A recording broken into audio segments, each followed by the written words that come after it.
అందరికీ నమస్కారం. నేను మీ దేవి. యాటిట్యూడ్ లవర్ 40వ భాగం. రచయిత మోక్ష గారు. పర్మిషన్ కోసం అర్జున్ వంక చూసింది మధు. వాళ్ళిద్దరి బాండింగ్ కన్నార్పకుండా చూస్తున్న అర్జున్ మధు ఒకేసారి తనను చూసేసరికి ముందు కాస్త తడబడి సరే అన్నట్టు కల్లార్పాడు. నేను ఎల్లుండి మార్నింగ్ వచ్చి నిన్ను నాతో తీసుకుని వెళ్తానులే జాగ్రత్త అని అర్జున్ మధు తల నిమిరి తన బాధ్యత శౌర్య చేతిలో పెట్టాడు. శౌర్య కూడా అర్జున్కి కళ్ళతోని హామీ ఇచ్చి మధుని తీసుకుని హైదరాబాద్ బయలుదేరాడు. కారు ఊరి పొలిమేర దాటగానే మధు శౌర్య భుజం మీద వాలిపోయి ఎందుకని నన్ను ఉన్నపలంగా అక్కడి నుంచి లాక్కొచ్చేసావంది.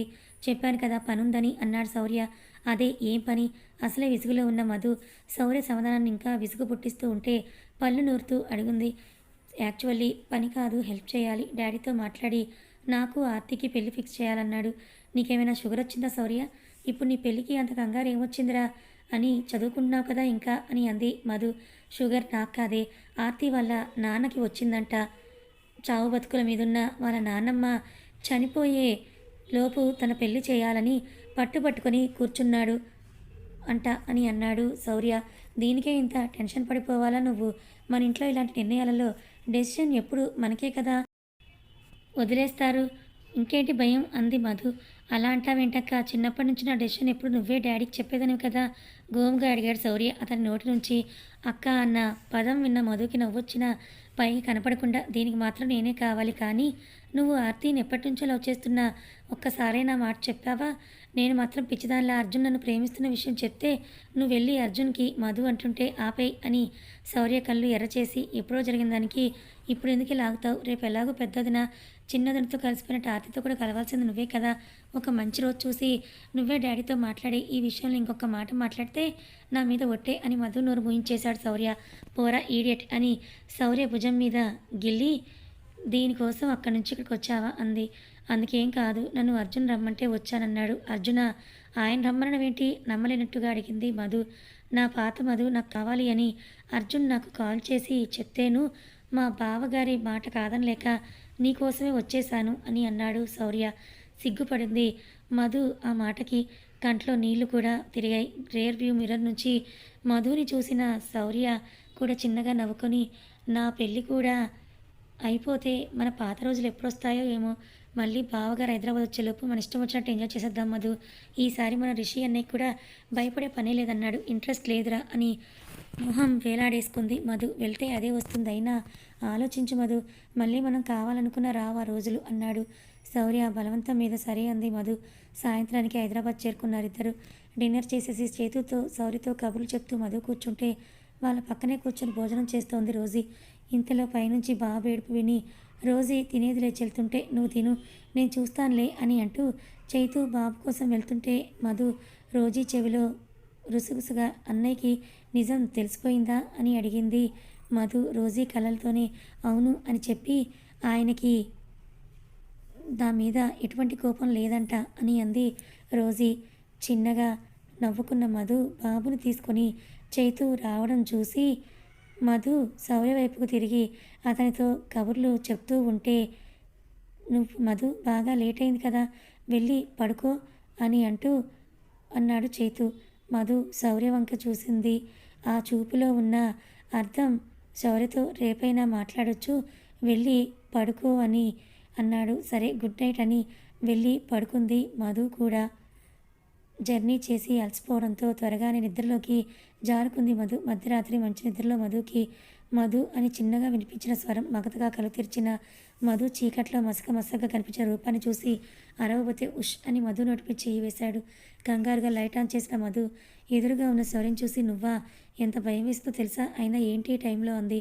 బయటికి వెళ్దామా అన్నాడు శౌర్య. ఇప్పుడా అంది మధు. ఇప్పుడే ఎక్కడికి? కార్ రేస్కి. మధు చిన్నగా నవ్వి సరే పద. శౌర్య వెనకే వచ్చింది మధు. కార్ కీస్ ఇచ్చిన శౌర్యని వద్దు అని వారించి ప్యాసింజర్ సీట్లో కూర్చున్న మధుని చూసి నేను డ్రైవ్ చేస్తే రేపటి రేస్లో గెలుస్తామన్నాడు. ప్రతిసారి గెలవడమేనా కావాలి, ఎంజాయ్ చేద్దామన్నావు కదా, స్టార్ట్ చేయి అని సీట్ బెల్ట్ పెట్టుకుంది మధు. కార్ స్టార్ట్ చేశాడు శౌర్య. రేసింగ్ ట్రాక్ దగ్గరికి వచ్చింది. 10కి పైనే కార్లు వరుసన ఉన్నాయి అక్కడ. మధు నాకు బైక్ నడపడమే, కార్ అంటే ఎలాగే, పైగా ఇక్కడ అని అన్నాడు. ఏమీ కాదులే స్టార్ట్ చేయి అని అంది మధు. శౌర్య కార్ స్టార్ట్ చేయగానే మధు రూప్ టాప్ ఓపెన్ చేసి నిల్చుంది. చల్లగాలి హోరు, కార్ల హోరు వీటి మధ్య చేతులు చాచి నిల్చుంది మధు. రేస్ ముగిసింది. వాళ్ళు గెలవకపోయినా మధు మనసులో ఏదో సంతృప్తి. ప్రశాంతంగా నవ్వుతూ ఉన్న మధుని చూసి ఐస్ క్రీమ్ తిందామా అన్నాడు. నీకు బ్లేజర్ వద్దా అంది మధు. నువ్వు ఇప్పిస్తానంటే వద్దంటానా అన్న శౌర్య మాటకి బల్లు నవ్వింది. ఆ మర్నాడు రోజు ఇచ్చిన కాఫీ తీసుకున్న శౌర్య ఇంకో చేతిలో ఉన్న బాబుని ముద్దాడపోతే శౌర్యం చూసిన బాబు ఒక్కసారిగా రాగం అందుకున్నాడు. మీ అన్న తమ్ముళ్ళేంట్రా బాబు నన్ను విలని చూసినట్టు చూస్తున్నారని రోజీని చూశాడు. రోజీ నవ్వి నువ్వు ఇంకా అలవాటు కాలేదు కదా శౌర్య అని బాబుని బలవంతంగా తన చేతిలో పెడుతూ బాబాయ్ దగ్గరే కదా నాన్న ఏడుస్తావే వాణ్ణి బుజ్జగిస్తూ శౌర్యకి వాణ్ణి అప్పచెప్పి తన కిందకొచ్చేసింది. ఓ నాన్న బాబాయ్ మీద కోపమా? ఈసారి వచ్చేటప్పుడు నీకు బోలెడ్ టాయ్స్ తీసుకొస్తానే, అప్పటి వరకు మనం అత్తతో ఆడుకుందాం కదా. మధు రూమ్కి తీసుకుని వెళ్ళాడు శౌర్య. రాత్రి ఊరంతా తిరిగి తెల్లారే ఇంటికి వచ్చిన మధు మత్తుగా పడుకొని ఉంది. ఇంకా లేవలేదు. శౌర్య బాబుని మంచం మీద వదిలి తన చేతిలో వేడివేడి కాఫీ కప్ని మధు ఒంటిని తాకించాడు. అది ఎవరి పని ముందే తెలిసిన మధు కళ్ళు తెరవకుండానే శౌర్య లేచాను అంటే చేతులు విరగ్గొట్టేస్తాను జాగ్రత్త, అప్పుడు ఆర్తికి నువ్వు తాళి కూడా కట్టలేవు అని అంది మధు. మత్తుగా పలికింది. ఏది లేచి చూపించు అని అన్నాడు శౌర్య. ప్లీజ్ పడుకోనివ్వరా నన్ను అని అంది మధు. లే మధు, అక్షిత వస్తానంది. మళ్ళీ రేపు మీ ఆయన వచ్చేస్తే మన ఎంటర్టైన్మెంట్ మిస్ అవుతాం కదా అన్నాడు. అది వచ్చాక లేపరా. బ్లాంకెట్ మీద క్లాక్కుంటుంటే శౌర్య ఒక్కసారిగా బ్లాంకెట్ని లాగి విసిరవతలు పారేసి బయటికి వెళ్దాం అంది. ఈలోపు రెడీ అయి ఉండు అన్నాడు కొంచెం గట్టిగా. రాక్షసుడా అని నసుకుతూ లేచిన మధు బెడ్ మీద ఆడుకుంటున్న చేతు కొడుకుని చూసి కన్నా నువ్వు అప్పుడే లేచావా అని వాడిని ముద్దు పెట్టుకుంది. వాడికైనా మన పోలికలు రాలేదని సంతోషించన్నాడు శౌర్య. తన మాటలకి నవ్వుకుంటూ ఫ్రెష్ అవ్వడానికి వాష్రూమ్కి వెళ్ళింది. మధు ఫ్రెష్ అయ్యి వచ్చేసరికి బాబుని తీసుకొని అక్కడికి వచ్చింది అక్షిత.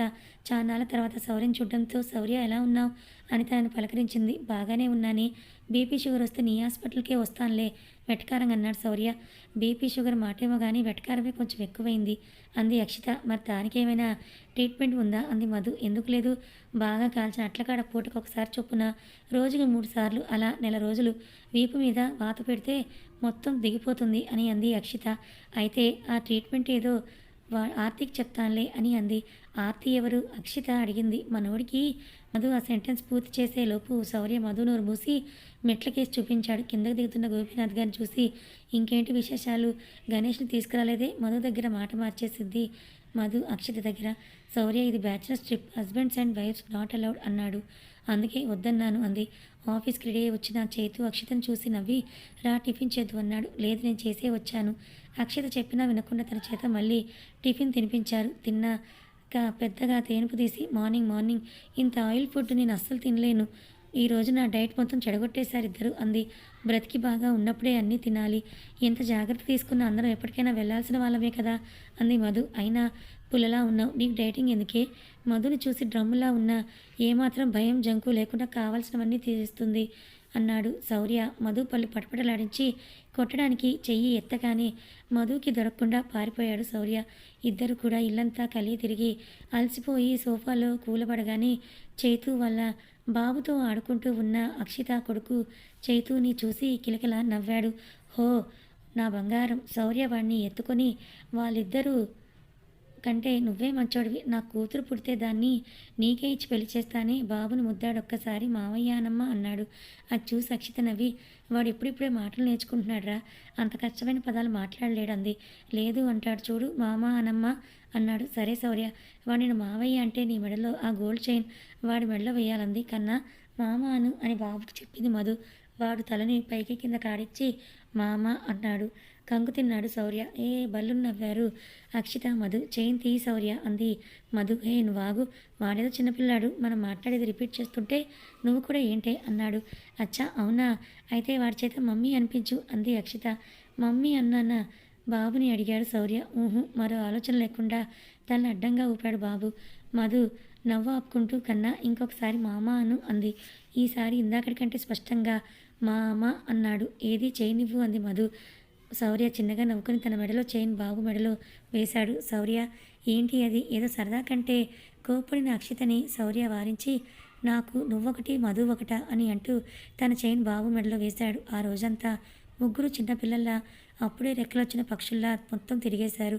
నైట్ అక్షితని ఇంటి దగ్గర డ్రాప్ చేసి తనకి సెండ్ ఆఫ్ ఇస్తూ రేపు వస్తావా అని అడిగారు ఇద్దరు. లేదు మధు, ఎల్లుండి బాబుకి అన్నప్రాసనకి తిరుపతి వెళ్తున్నాం. రేపు పొద్దున ప్యాకింగ్ చేయాలి కదా, పోనీ మీరే రావచ్చు కదా మాధవ్ తిరుపతి అంది. లేదు అక్షిత, రేపు ఈవినింగ్ అర్జున్ వచ్చేస్తారు. శౌర్య కూడా ఎల్లుండే వెళ్ళిపోతాడంట. ఈలోపు ఇంట్లో వీడి మ్యాటర్ కూడా సెటిల్ అయిపోవాలి కదా. అక్షితకి చిన్న హగ్గిచ్చి హ్యాపీ జర్నీ అన్నాడు. నువ్వు జాగ్రత్తని బాబుని తీసుకుని వెళ్తున్న అక్షితని చూసి ఏంట్రా అది వెళ్ళిపోతుంటే నాకు ఏడుపు వచ్చేస్తుంది అంది మధు. నీకు కూడానా అని మధుకేసి ఆశ్చర్యంగా చూశాడు శౌర్య. మధు, నాకెందుకో భయం వేస్తోంది. రిషి ఆఫీస్ కేసు అడుగులు వేస్తున్న మధుని ఆపి మరీ అడిగాడు శౌర్య. ప్రేమించినప్పుడు లేని భయం ఇప్పుడేంటి? నోరు మూసుకున్న త్వర శౌర్యని గదమాయించి రిషి క్యాబిన్కి తీసుకుని వెళ్ళింది మధు రిషితో మాట్లాడడానికి వచ్చిన టైంకే ఏదో ప్రాజెక్ట్ విషయమే తనతో మాట్లాడదామని వచ్చిన అర్జున్ ఉన్న బలంగా ఆఫీస్కి వచ్చిన మధుని చూసి మధు నువ్వేంటి ఇక్కడ అని అడిగాడు అర్జున్. అది నేను అడగాలి, ఈవినింగ్ కదా వస్తాను అని అన్నారు మీరు, ఇప్పుడే వచ్చేసారేంటి అర్జున్ని అడిగింది మధు. నేను ఈవినింగ్ వస్తానని చెప్పలేదు, ఈవినింగ్ వచ్చి నేను తీసుకువెళ్తా అన్నాను. అయినా నువ్వు రెస్ట్ తీసుకుంటావని నిన్ను ఇక్కడికి పంపిస్తే రోడ్ల మీద తిరుగుతున్నావా తన మీద గద్దించాడు అర్జున్. మీరు ఇలా డైరెక్ట్గా అడిగేస్తే ఎలా అని మొహం పక్కకు వలిచి నేను రిషితో మాట్లాడదామని వచ్చానంది. ఏంటి అన్నాడు రిషి. శౌర్య ఏదో చెప్తాడంట అని శౌర్యని రిషి ముందుకు తోసింది మధు. ఇరికించేసింది అని మనసులో మధుని తిట్టుకొని ఏం లేదన్నయ్యా, రేపొద్దున నా ఫ్లైట్ అది చెప్దామని అని నసిగాడు.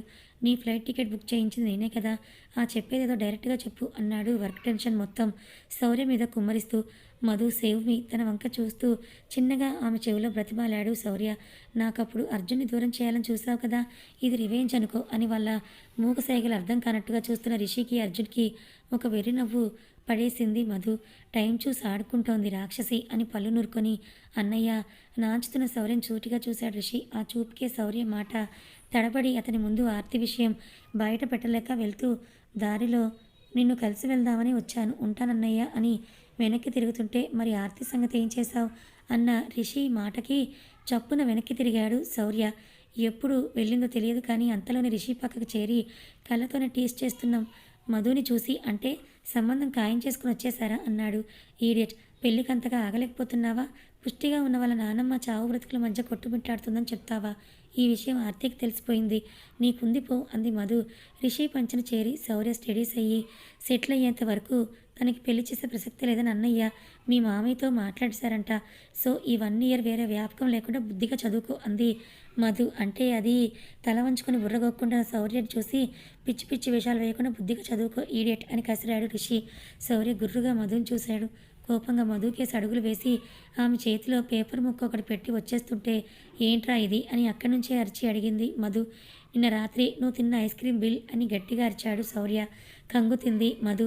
అప్పటికే చూపులతో కాల్చేలా చూస్తున్న అర్జున్ చూపుల నుంచి తప్పించుకొని శౌర్య వెనకే వచ్చి చెల్లున్న వీపు మీద ఒక్కటి చరిచింది. వెళ్తున్న వాళ్ళిద్దరినీ చూసి నవ్వుకుంటూ అర్జున్ కేసి తిరిగాడు రిషి.